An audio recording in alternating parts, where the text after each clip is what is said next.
الحسنى قال أما من ظلم فسوف نعذبه ثم يرد إلى dan memberikan keistiqomahan kita di dalam kehidupan kita di dunia ini. Jamaah sekalian rahimani rahimakumullah, telah ditegaskan dalam Al-Quran bahwasanya setan itu adalah musuh yang nyata bagi orang mukmin, khususnya orang yang bertauhid. Maka setan terang-terangan memusuhi hamba-hamba Allah yang mukmin, yang bertauhid. Maka hendaklah kita jangan diambil sebagai teman, karena sesungguhnya setan senantiasa mengajak golongannya agar sama-sama menjadi penghuni neraka. Jemaah sekalian, Allah sudah tegaskan bahwasanya musuh kita orang mukmin, khususnya orang bertauhid, adalah setan. Maka ketika kita hidup di dunia ini, berarti kita sedang berperang melawan musuh kita, itu setan. Ketika kita berperang dengan musuh, maka sepantasnya kita tahu apa yang menjadi senjata-senjata musuh kita dan apa yang menjadi perangkap-perangkap musuh kita, agar kita tidak terkalahkan dengan musuh tersebut. Apa yang menjadi setan? Apa yang menjadi senjata setan? Apa yang menjadi perangkap setan ketika melawan orang-orang mukmin yang bertauhid? Pertama, Allah Subhanahu wa taala memberikan senjata setan untuk melawan orang mukmin sebagai ujian bagi orang mukmin. Setan itu bisa menggoda manusia melalui aliran darah. Karena disebutkan dalam hadis Bukhari dan Muslim, innas syaitan yajri min ibni Adam majrad dam. Sesungguhnya setan dia mampu menggoda manusia melalui aliran darah manusia. Dia masuk ke aliran darah manusia untuk dia mengetahui tabiat manusia, sehingga setan nanti akan menggoda manusia sesuai dengan tabiat, sesuai dengan selera hawa nafsu manusia tersebut. Maka kalau seseorang digoda dengan tabiatnya, sesuai dengan keinginannya dan kesukaannya, jarang orang bisa selamat dari godaan setan. Ini diantara senjata setan, bisa masuk ke dalam setan itu musuh kita, bisa memasuki ya tubuh kita melalui aliran darah. Makanya ada orang yang kerasukan setan masuk dalam jiwanya. Ya, ada juga yang selalu setan sengaja meneliti kita, ya, melihat rahasia kita, apa yang menjadi tabiat kita, apa yang menjadi selera hawa nafsu kita. Disitulah setan menggodanya. Yang kedua, di antara senjata setan yang Allah berlakukan kepada setan sebagai ujian bagi orang mukmin, setan itu, ya, iblis, raja setan, iblis dan sebagai bala tentaranya, dia itu melihat kita dari arah yang kita tidak bisa melihat dia. Jadi musuh kita itu, dia lihat kita, dia berada di suatu alam yang dia melihat kita, yang kita tidak bisa melihat dia. Kata Allah Subhanahu wa taala dalam surat Al-A'raf, innahu yarakum huwa wa qabiluhu min haitsu la tarawnahum.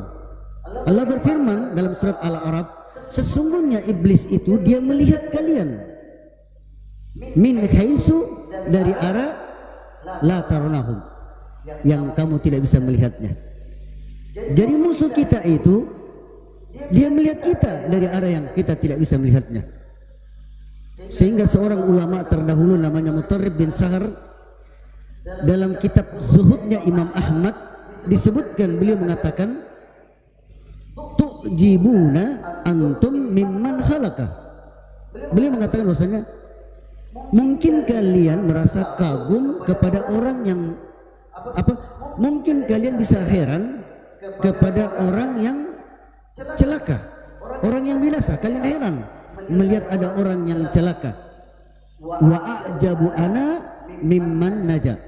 Sedangkan saya heran kalau ada orang yang bisa selamat. Saya heran kalau ada orang yang bisa selamat di dunia ini. Kemudian dia menjelaskan bahwasanya khuliqan nas, manusia itu diciptakan dhaifun, dalam keadaan lemah. Ya, manusia ketika diciptakan dalam keadaan lemah. Kemudian dalam kelemahan tersebut dia dihiasi dengan dunia. Diberikan dia dunia sebagai perhiasannya, hiasan syahwatnya. Kemudian ukilatsbi, dia diserahkan baginya adun, dia diserahkan baginya kepada musuh, yang musuh itu melihat dia dari arah yang dia tidak bisa melihatnya. Bisa dibayangkan manusia itu, Mutarrib bin Abdullah, dia heran kalau ada orang yang bisa selamat di dunia ini, karena manusia diciptakan dalam keadaan lemah. Yang kedua, dihiasi dengan dunia, syahwatnya dihiasi dengan keinginan dunia. Yang ketiga, dia memiliki musuh, yang musuh itu melihat dia dari arah yang tidak bisa dia melihat musuh tersebut. Kemudian dia mengatakan, demi Allah, kalau seandainya salah seorang di antara kalian pergi berburu seekor binatang yang dia melihat buruannya, binatang buruannya dari arah yang binatang buruannya tidak bisa melihat dia, maka la ausaka an yusfar. Ya, bisa dipastikan bahwasanya dia pasti akan bisa menangkap buruannya tersebut.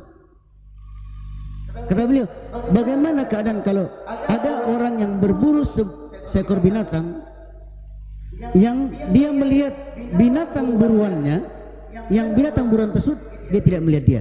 Misalkan kalau kita berburu jonga, kita melihat jonga itu dan jonga itu tidak melihat kita, maka pasti la ausaka, hampir saja dipastikan dia bisa menangkap buruannya tersebut. Demikian juga setan, musuh kita itu, dia melihat kita dari arah yang kita tidak bisa melihatnya, maka ya hampir saja dipastikan kita tidak akan luput dari terkaman godaan dan bujukan setan tersebut, illa rahimahullah, kecuali orang yang dirahmati oleh Allah SWT.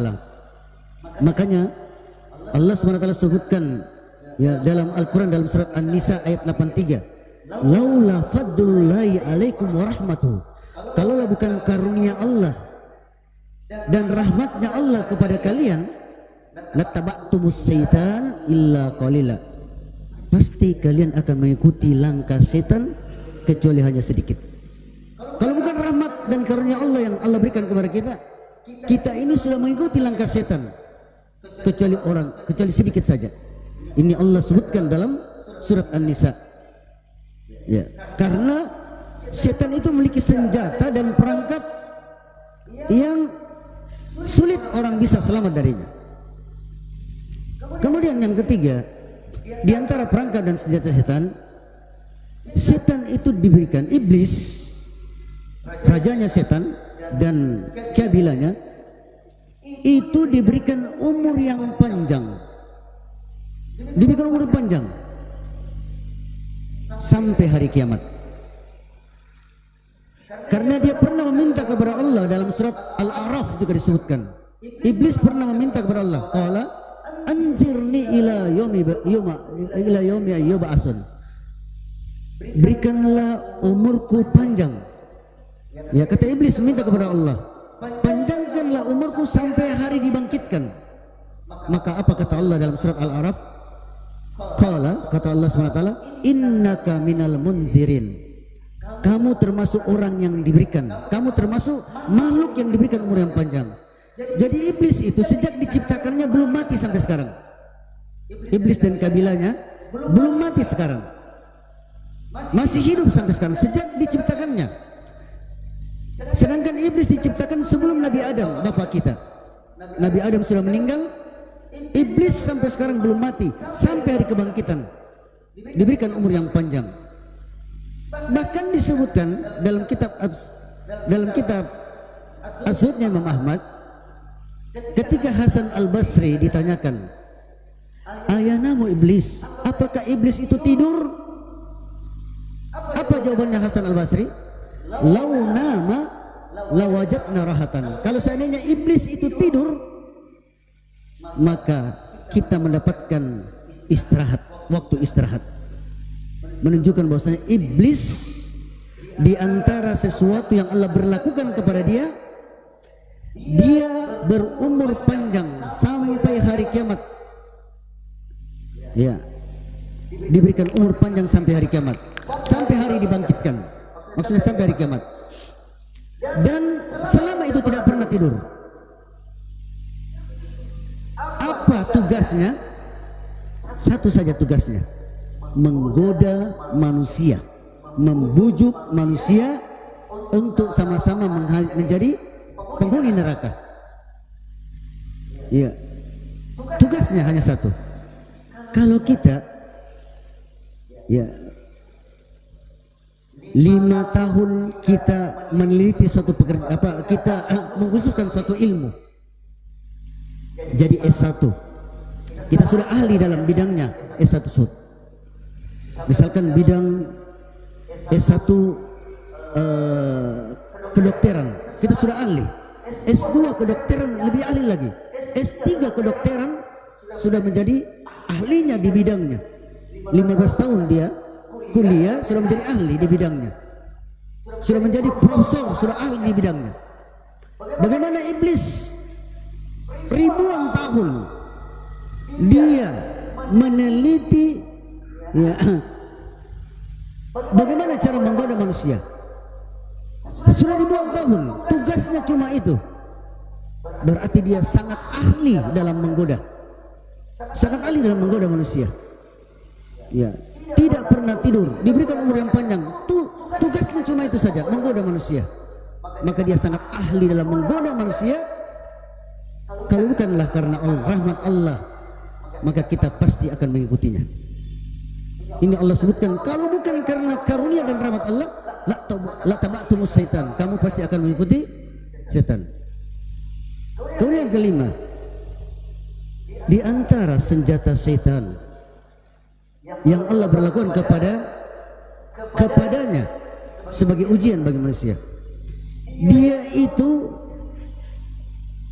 bisa menggoda manusia dari segala arah. Dia bisa menggoda manusia dari segala arah. Ini Allah sebutkan dalam surat Al-A'raf. Dia bersumpah, fabima agwaitani, iblis berkata, karena engkau telah menyesatkan aku.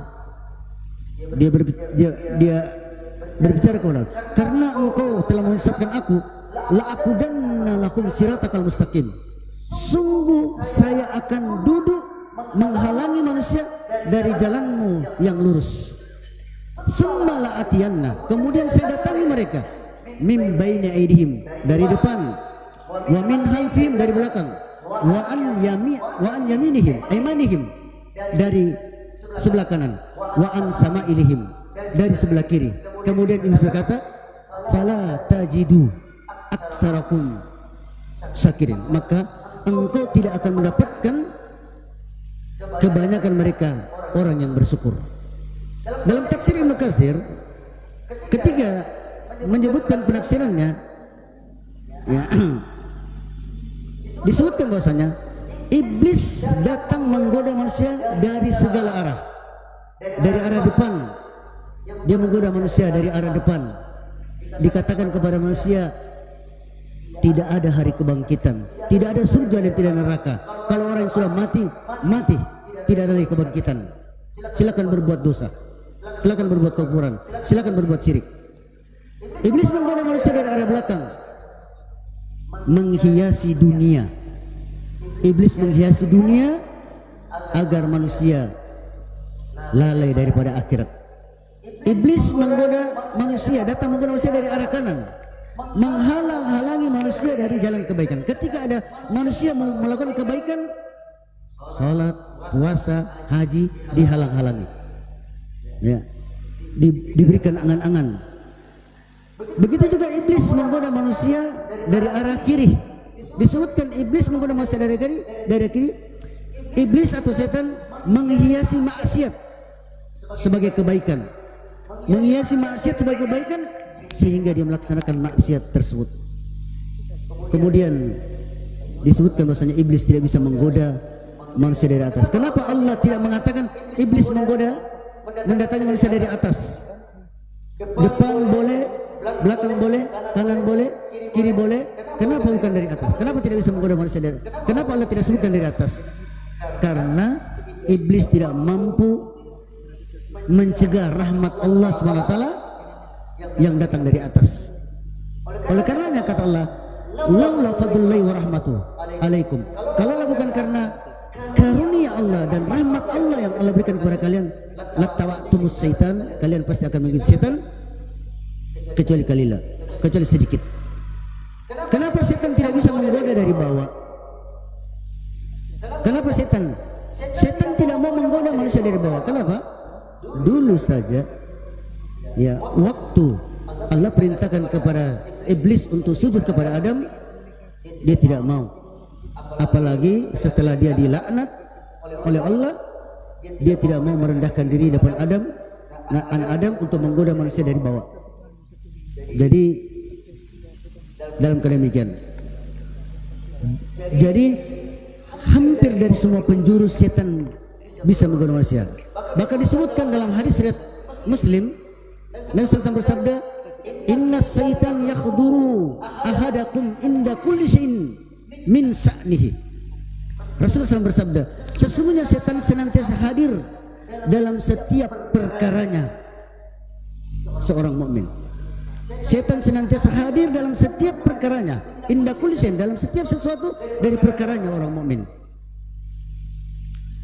Kalau dia ditimpa musibah, datang setan menggodanya. Kalau dia diberikan nikmat, datang setan menggodanya. Kalau dia sedang marah, datang setan kepadanya. Kalau dia sedang bergembira, datang setan kepadanya.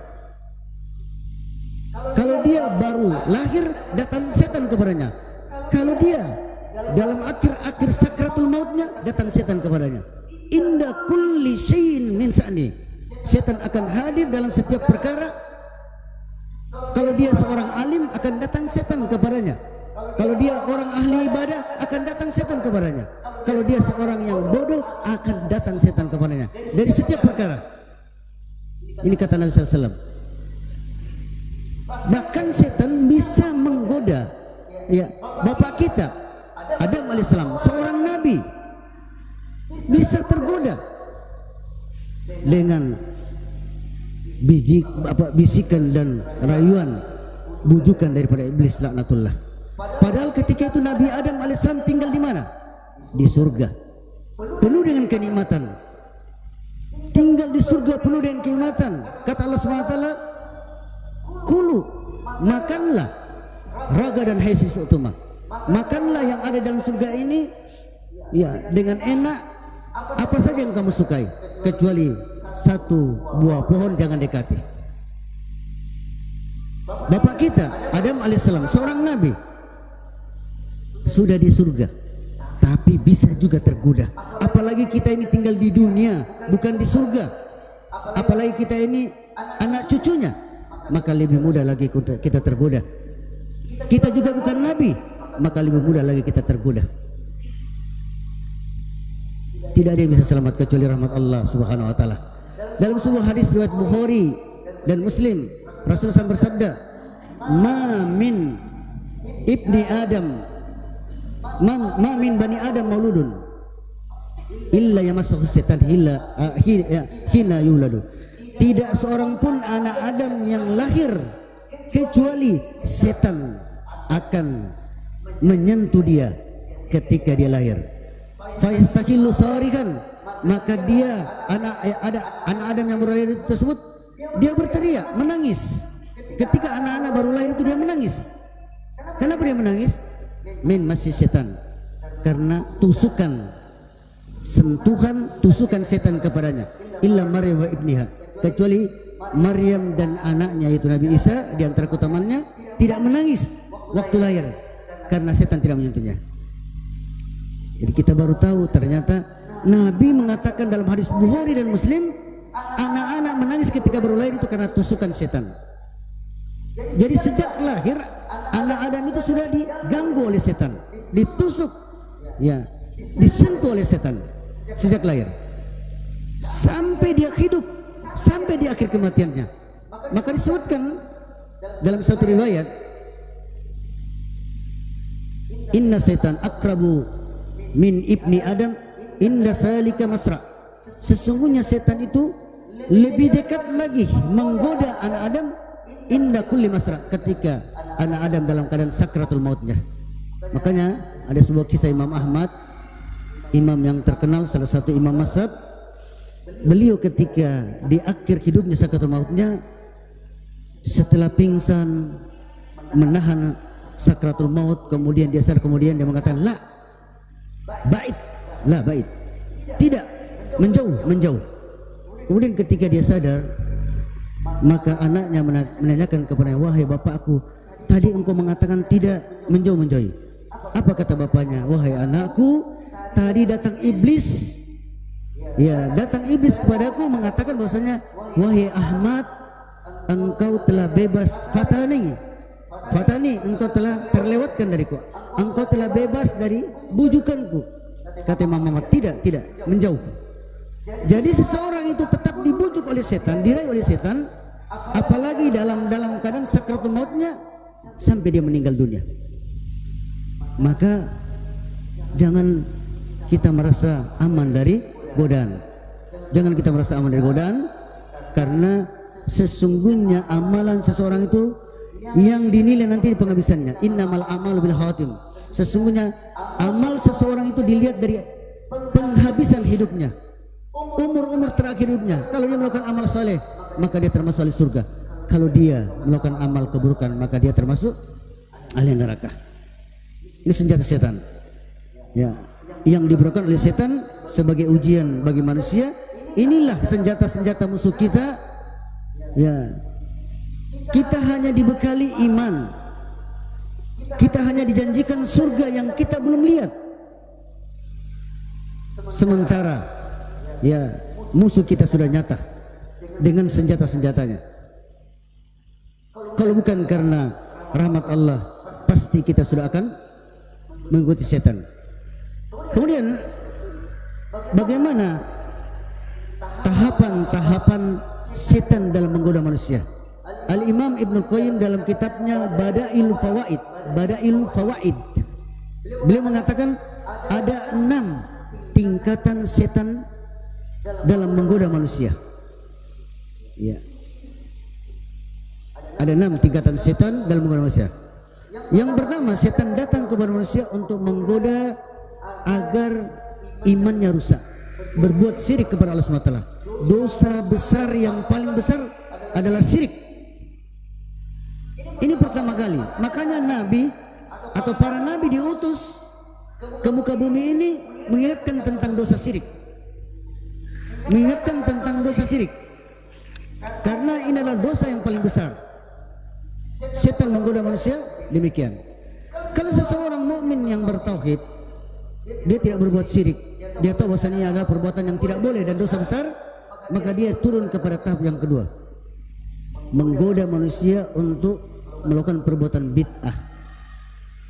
Perhatikan, jangan kita fobi dengan kata bid'ah. Yang pertama kali mengatakan bid'ah, mengeluarkan kata-kata bid'ah adalah Rasulullah SAW.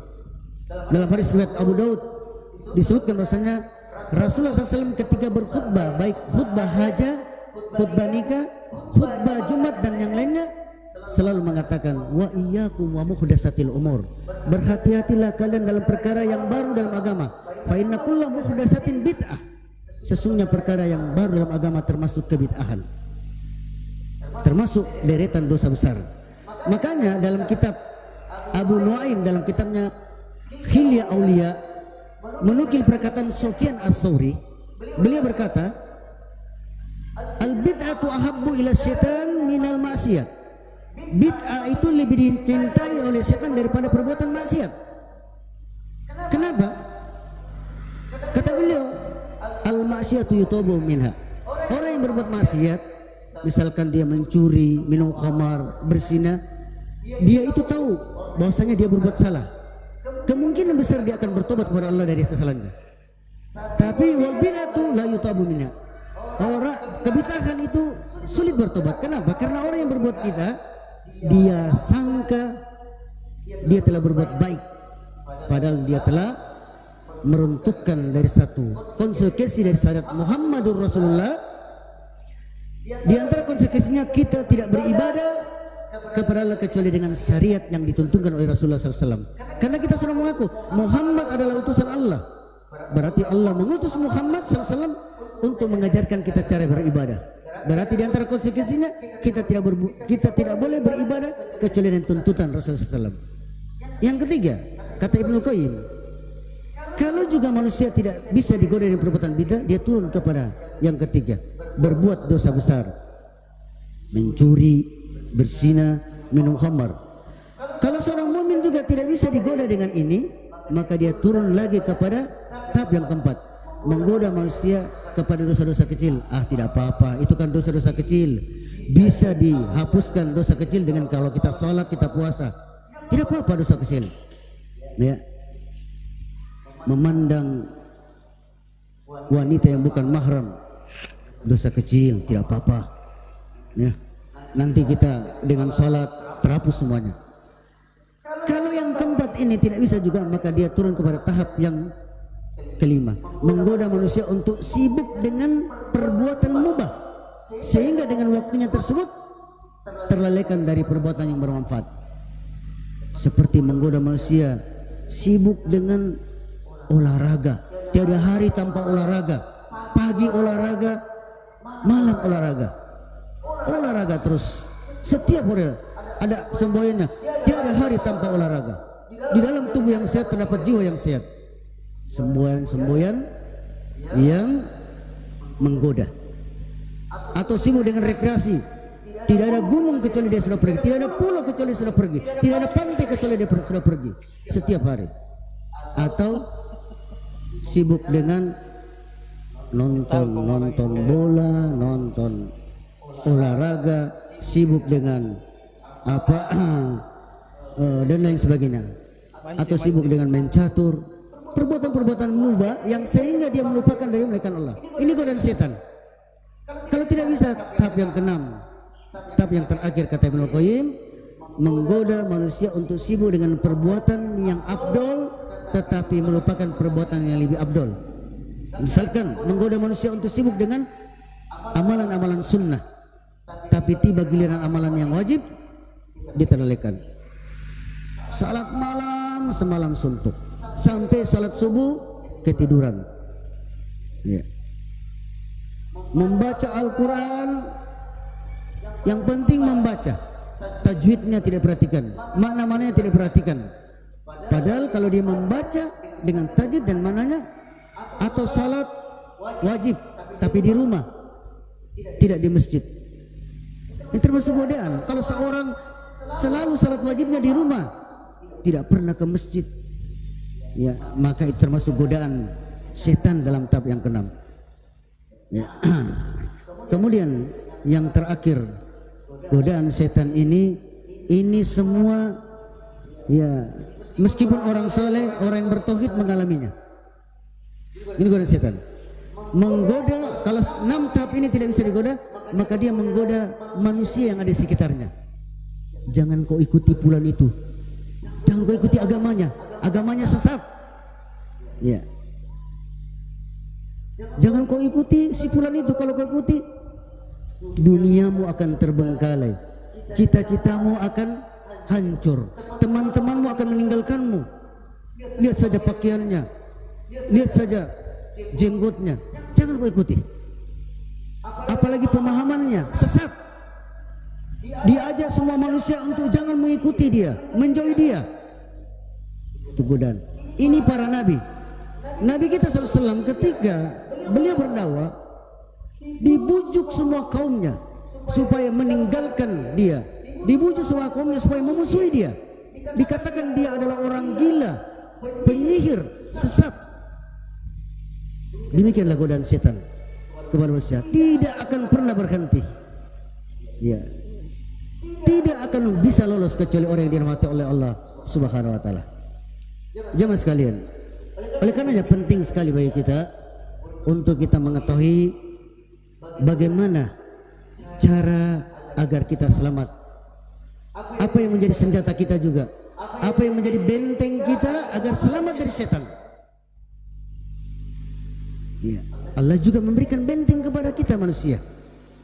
Yang pertama, benteng seorang manusia, ya, ketika dia, kalau dia mau selamat daripada godaan setan, adalah hendaklah dia beriman, bertawakal, mengikhlaskan ibadah kepada Allah dengan mentauhidkan Allah SWT. At-tauhid. Orang yang bertauhid itulah senjatanya. Disebutkan oleh Allah dalam surat Sad, setan bersumpah, "Fabi izzatika," demi kemuliaanmu. Bahkan setan ini bersumpah dengan ya izzanya, dengan sifat Allah, demi kemuliaanmu. La agwiyannahum, sungguh saya akan menyesatkan mereka. Illa min ibadaka minhum mukhlasin, kecuali hamba-hambamu yang mukhlas, yang ikhlas, yang mentauhidkan Allah Subhanahu wa taala dalam beribadah. Mukhlisina wal huddina, mengikhlaskan ibadah agama untuk Allah Subhanahu wa taala. Ini setan sendiri yang berbicara, setan yang mengaku dalam surat Sad.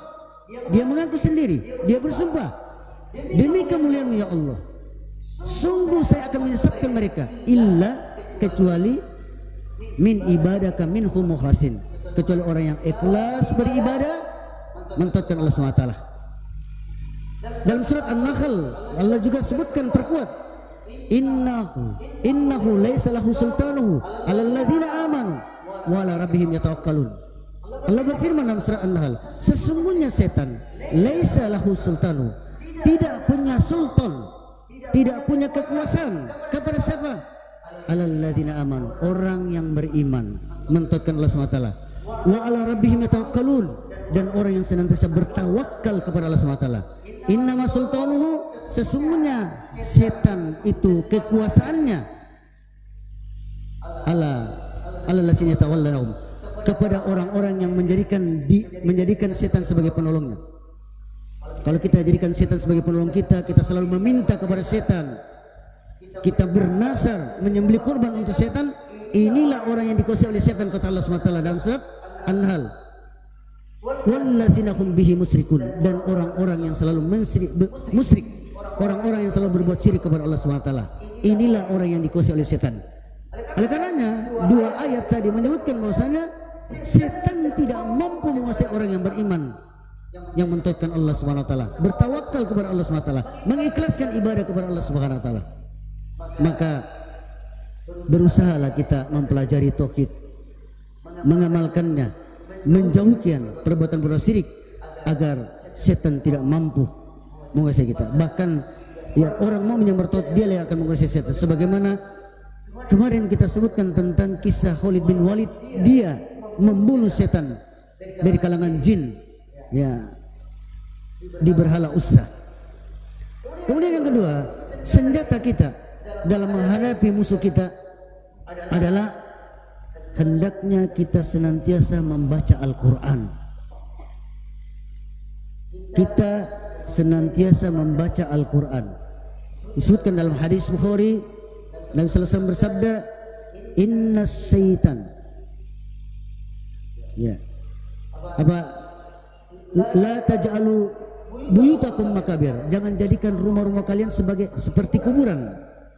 Kata Rasulullah SAW, Fa inna syaitan, sesungguhnya setan yanfiru minal baiti, dia akan berlari dari sebuah rumah allati tuqra'u fi suratul Baqarah, yang dibacakan surat Al-Baqarah dalamnya.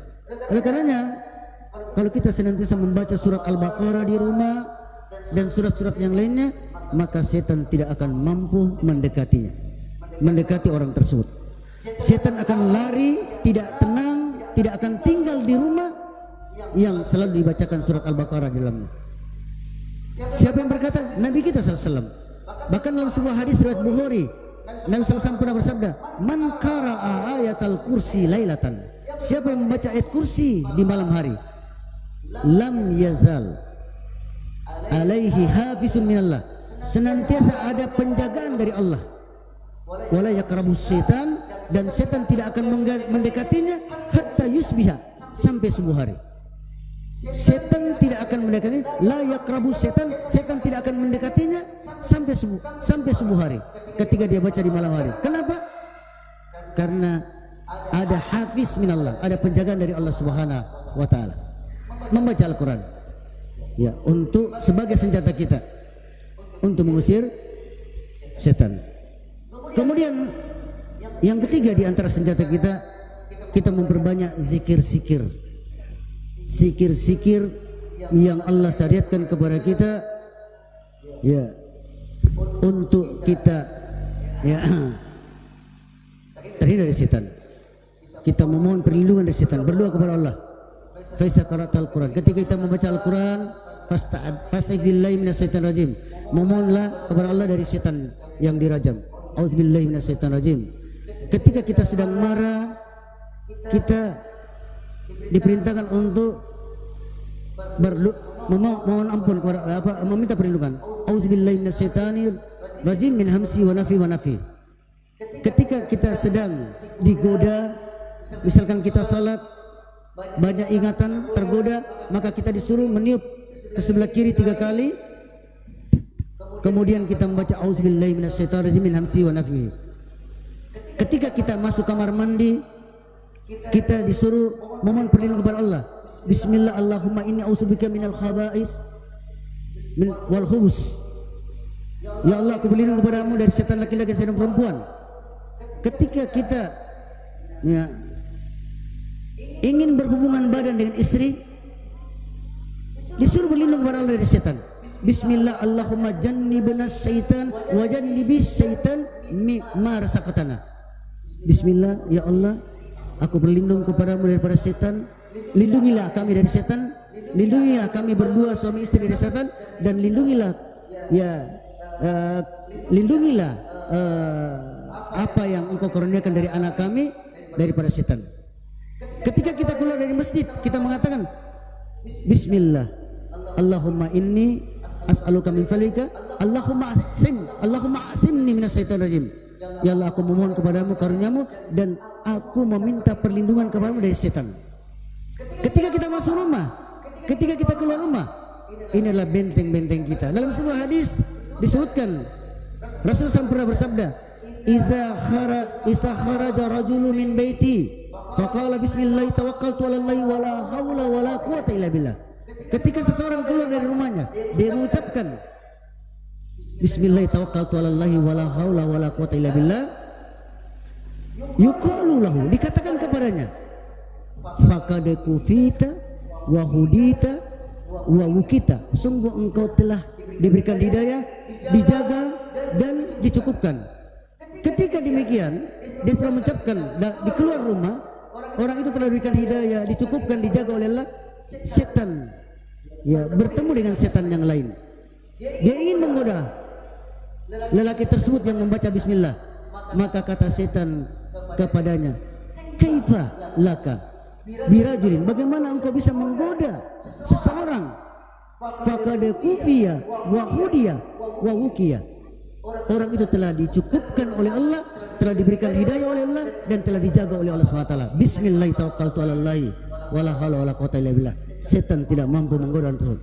Ketika dia masuk rumah, dalam hadis riwayat Tirmizi disebutkan, iza dakhala ar-rajulu baitahu, ketika seseorang masuk ke rumahnya, fasakarallah inda duhuli, dia menyebut nama Allah ketika dia masuk rumah. Ya. Wa inda ta'ami, dan menyebut nama Allah ketika dia makan malam. Maka apa kata setan kepada setan yang lain? La mabita lakum, kamu tidak bisa bermalam di rumahnya. Wala asalakum, kamu tidak mendapatkan makan malam. Ya. Tetapi kalau orang yang masuk rumah tidak membaca bismillah, tidak makan juga tidak membaca bismillah, maka setan bermalam bersamanya di rumahnya, kemudian setan makan bersamanya. Berkalanya Abdullah bin Mas'ud pernah mengatakan demikian. Pernah suatu saat setan yang menggoda orang mukmin bertemu dengan setan yang menggoda orang kafir. Setan yang menggoda orang mukmin ini kurus, sedangkan setan yang menggoda orang kafir itu gemuk. Ya, setan yang menggoda orang kafir ini, dia mengatakan, kenapa keadaan demikian? Dia mengatakan bahwasanya, adapun saya tidak bisa bermalam di rumahnya, saya tidak bisa tidur karena setiap kali dia masuk di rumahnya dia menyebut nama Allah, setiap kali dia makan dia menyebut Allah. Oleh karenanya dalam satu riwayat, iblis pernah bertanya kepada Allah, ya Rabb, wahai Tuhan, Engkau telah memberikan rezeki kepada setiap makhluk, bagaimana rezekiku? Apa kata Allah SWT? Rezekimu atau makananmu, setiap makanan yang dimakan tidak menyebut nama Allah. Setiap makanan yang dimakan tidak menyebut nama Allah, bismillah, setan ikut makan bersamanya. Makanya zikir adalah benteng-benteng kita untuk kita senantiasa menjaga diri dari godaan-godaan setan. Jadi ini 3 perkara. Yang pertama at-tauhid, setan tidak punya kekuasaan bagi orang yang bertauhid. Yang kedua, kita banyak membaca Al-Quran.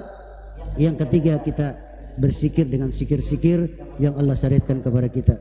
Kita cukupkan sampai di sini. Masih ada waktu untuk kita tanya jawab.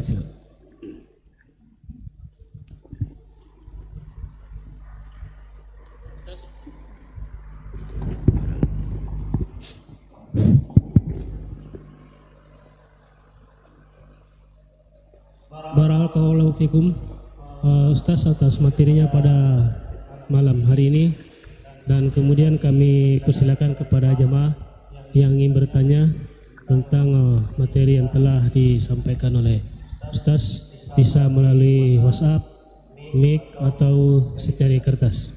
Waktu kita kurang lebih sekitar 12 menit. Kami persilakan.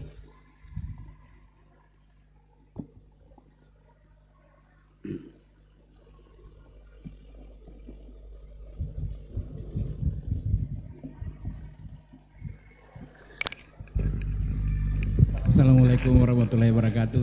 Assalamualaikum warahmatullahi wabarakatuh. Pertanyaan saya ini tentang antara Nabi Adam dengan setan. Allah menciptakan lebih awal yaitu setan. Ya. Kemudian Nabi Adam. Iblis ya. Ya. Terus ya. Pertanyaan saya, kalau Nabi Adam diciptakan kan sendirian, sendiri dia diciptakan oleh Allah Subhanahu Wa Taala.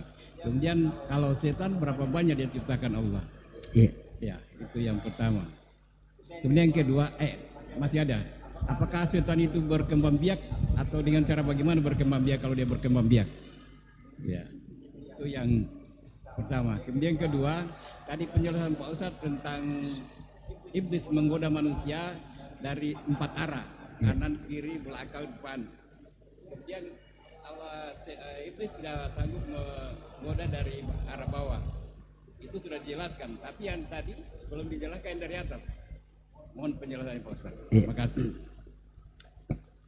Silakan Ustaz. Yang pertama, Nabi Adam diciptakan dalam keadaan sendiri. Kemudian diciptakan pasangannya Hawa. Kalau iblis diciptakan apakah dalam keadaan sendiri?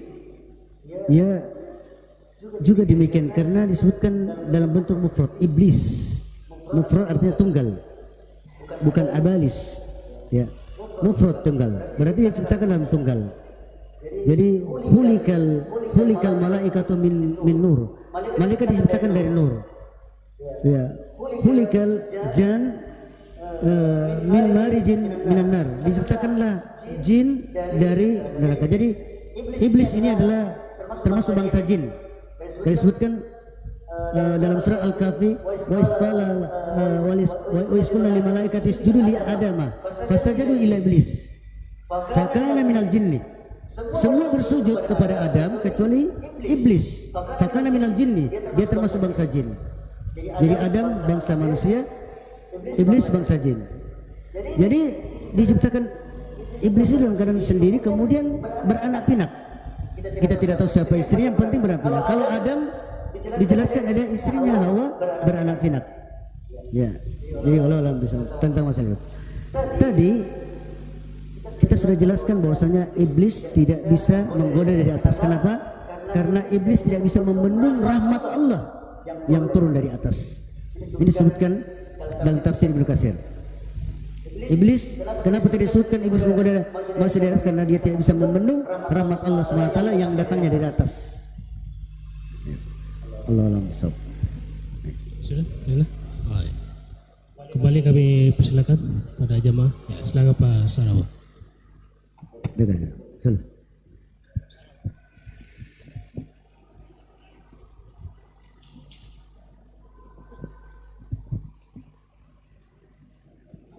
Nanti ada satu orang ikhwa yang nanti pegang mic, kalau ada yang bertanya antar-antarkan. Bismillahirrahmanirrahim. Assalamualaikum warahmatullahi wabarakatuh. Assalamualaikum warahmatullahi wabarakatuh. Ini tentang pertarungan antara manusia dengan setan ini, Ustaz. Pertanyaan yang akan muncul pada kita adalah, apakah setan ini bisa memudaratkan manusia dalam bentuk fisik? Kalau pikiran dan ini kan ya dalam bentuk fisik misalnya. Itu yang pertama. Yang kedua, setan ini sebagai musuh kita, tapi ada kondisi-kondisi tertentu, misalnya kita sepertinya kalah.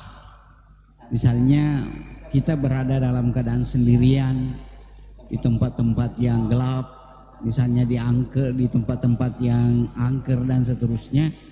Akhirnya kita kadang-kala kita merasa takut. Nah, bagaimana dengan kondisi seperti itu? Saya kira demikian. Assalamualaikum warahmatullahi wabarakatuh. Waalaikumsalam. Dengan izin Allah, setan juga bisa memudaratkan manusia. Buktinya kalau dia merasuki manusia, kemudian mengganggu jiwanya, sukmanya, berarti dia menyakiti manusia ketika itu. Sampai ada setan yang tidak mau melepaskan kecuali sampai dia mati. Bisa sebut. Ada juga namanya sihir. Sihir itu yang mengantarkan adalah setan. Ada orang yang kena sihir sampai mati. Ada yang sakit parah. Itu dengan terjadi dengan izin Allah Subhanahu wa taala. Jadi bisa setan dia menjadikan manusia demikian. Ya, dengan izin Allah Subhanahu wa taala. Oleh karenanya, ya kita diberikan benteng-benteng agar setan tidak mengganggu kita, baik dari segi fisik maupun dari segi demikian. Dari segi rayuan atau godaan. Kemudian pertanyaan kedua, bahwasanya ya kita biasa merasa ada di hati sesuatu kalau kita berada di tempat-tempat yang angker. Makanya Rasulullah SAW dalam sebuah riwayat mengatakan, kalaulah kalian tahu tentang bahayanya safar sendiri, maka kalian tidak akan melakukan safar sendiri. Kita disuruh berjalan atau safar atau pergi tempat-tempat yang keramat, jangan sendiri, minimal 2 orang, minimal ada teman. Jadi bersafar itu cari teman, jangan bersafar sendiri. Karena kalau kita berada di tempat-tempat tertentu yang keramat, biasanya menimbulkan keraguan bagi kita sehingga merusak iman kita.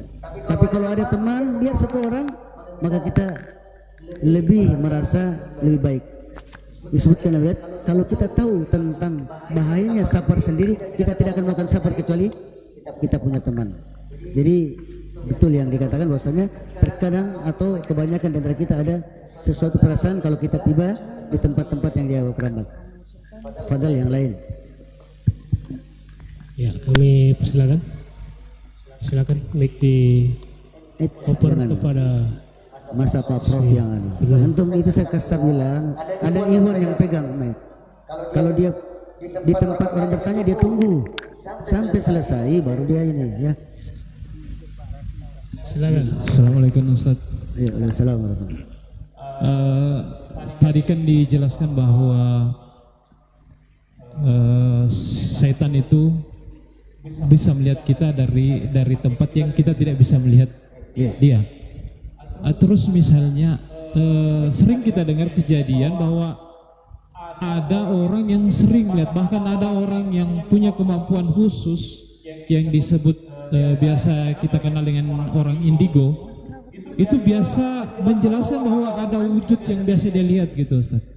Nah, pertanyaannya kira-kira bentuk seperti itu yang dijelaskan yang biasa dilihat oleh sebagian orang ini apa kira-kira itu Ustaz? Misalnya kalau misalnya kita tidak bisa melihat bangsa jin ini, kita sebagai manusia, sementara dia bisa melihat kita. Terus apa yang misalnya yang dilihat oleh sebagian orang ini terhadap satu makhluk yang tidak bisa dibayangkan gitu Ustaz. Terima kasih. Assalamualaikum warahmatullahi wabarakatuh. Biasanya orang yang terganggu jiwanya dia akan berkata sesuatu, saya melihat ini, saya melihat ini. Sekarang siapa yang percaya? Orang yang terganggu jiwanya kita mau percaya riwayatnya. Bisa jadi betul, bisa jadi tidak betul. Saya melihat ini, padahal dia terganggu jiwanya. Tidak seperti Rasulullah. Rasulullah pernah satu saat dia menangkap jin ketika sholat. Datang jin mengganggu, dia tangkap. Dia bilang Rasulullah, kalau seandainya ya saya tidak ingat saudaraku Nabi Sulaiman yang dia diberikan ya kekuasaan yang tidak pernah diberikan kepada seorang pun menguasai jin, maka saya akan ya tangkap dan saya ikat di tiang, kemudian dilihat dan dimain-mainkan oleh anak-anak Madinah, anak-anak di Madinah. Tapi Rasulullah ya orang alim, orang yang paling bertakwa, seorang nabi, dia mengatakan demikian. Maka kalau Rasulullah mengatakan, kita percaya. Seperti Abu Hurairah yang menjaga zakat, zakat mal, datang orang mencurinya ditangkap, dilepaskan, datang orang ditangkap, dilepaskan, kemudian setelah itu mau dibawa kepada Rasulullah yang ketiga kalinya, dia mengajarkan ayat kursi. Kalau kamu membaca ini, maka setan tidak akan mendekatimu. Sehingga dia datang, Abu Hurairah datang melapor kepada Rasulullah. Kata Rasulullah, itu setan, kezub, pendusta. Tapi apa yang dikatakan adalah ya sesuatu benar yang dikatakan, tapi sesungguhnya dia pendusta. Ya, ini Rasulullah diberitahu bahwasanya itu setan. Rasulullah pernah menangkap jin. Ya. Dan yang lainnya. Adapun selain Rasulullah, ya kita tidak pernah, maksudnya riwayat siapa yang kita mau lihat? Apakah kita percaya?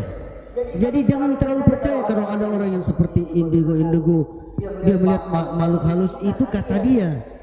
Seperti dulu dia ada di televisi, dia berperan sama, itu kata dia.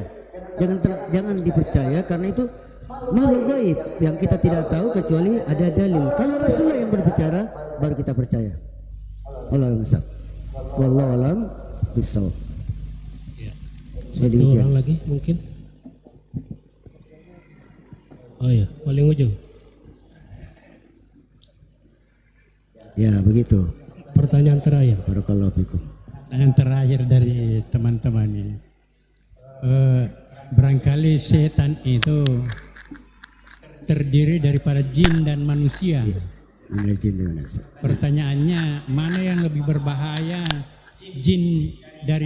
setan dari jin daripada setan dari manusia? Ya. Dan bagaimana cara menangkalnya setan dari jin dan begitu juga setan dari manusia? Terima kasih. Assalamualaikum warahmatullahi wabarakatuh. Jadi setan ini adalah sesuatu sifat, ya sifat yang sifat ini bisa pada manusia dan pada jin. Makanya dalam surah An-Nas dikatakan minal jinnati wan nas, setan dari kalangan jin dan manusia. Disebutkan dalam ayat yang lain bahwasanya wakazalika ja'alna likulli nabiyyin aduwan syayatin minal jin wan nas. Demikianlah kami menjadikan musuh-musuh Nabi dari setan dari kalangan jin dan manusia. Dalam tafsir salah satu penafsiran Syekh ketika menjelaskan tentang qul a'udzu birabbin nas, setan dari jin dan manusia, mana yang lebih, beliau bertanya, kalau kita ditanya mana yang lebih berbahaya, setan dari kalangan jin dan manusia, sebagian mengatakan bahwasanya setan dari kalangan jin itu berbahaya karena dia tidak dilihat. Sebagian mengatakan bahwasanya justru lebih bahaya setan dari kalangan manusia karena dia dilihat. Kalau setan dari kalangan jin dibacakan ayat kursi, dia lari, dia panas. Tapi kalau setan dari kalangan manusia dibacakan ayat kursi, apa kamu, saya juga bisa baca begitu, saya hafal juga itu, dia tidak lari.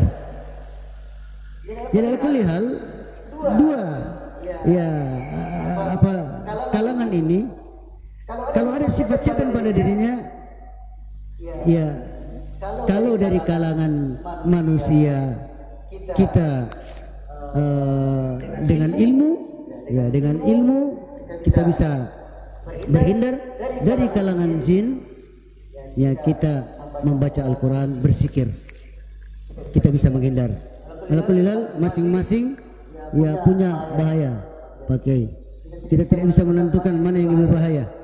Terkadang lebih berbahaya setan dari kalangan manusia, karena kalau dia di kalangan manusia, biar dibacakan ayat kursi, dibacakan Al-Quran, surat Al-Baqarah, dia tidak lari, malah dia main domino.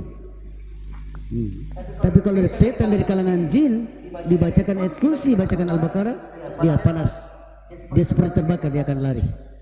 Ya. Tapi setan dari kalangan jin itu dia tidak, dia lihat kita, sementara setan dari kalangan manusia kita lihat dia. Jadi masing-masing punya kelebihan. Yang penting dikatakan bahwasanya ini setan. Oleh karenanya ya senantiasa disebutkan dalam Al-Quran, musuh setan itu disebutkan jin dulu baru manusia. Minal jinnati wan nas. Dalam ayat tadi yang kita sebutkan juga, wa ja'alna likulli nabiyyin aduwan. Kami jadikan pada setiap nabi musuh. Sayatin minal jinnati wan nas. Jadi jin dan manusia. Berarti kalau kita lihat dari konteksnya, berarti setan dari kalangan jin itu lebih berbahaya daripada dari kalangan manusia. Allah misal. Kita cukupkan. Subhanakallah bihamdika, asyhadu an la ilaha illa anta, astaghfiruka wa atubu ilaik. Assalamualaikum warahmatullahi wabarakatuh. واستبرق متكئين فيها على الأرائك نعم الثواب وحسنت مرتفقا واضرب لهم مثل الرجلين جعلنا لأحدهما جنتين من أعناب وحففناهما بنخل وجعلنا بينهما زرعا كلتا الجنتين آتت أكلها ولم تظلم منه شيئا وفجرنا خلالهما نهرا وكان له ثمر فقال لصاحبه وهو يحاوره أنا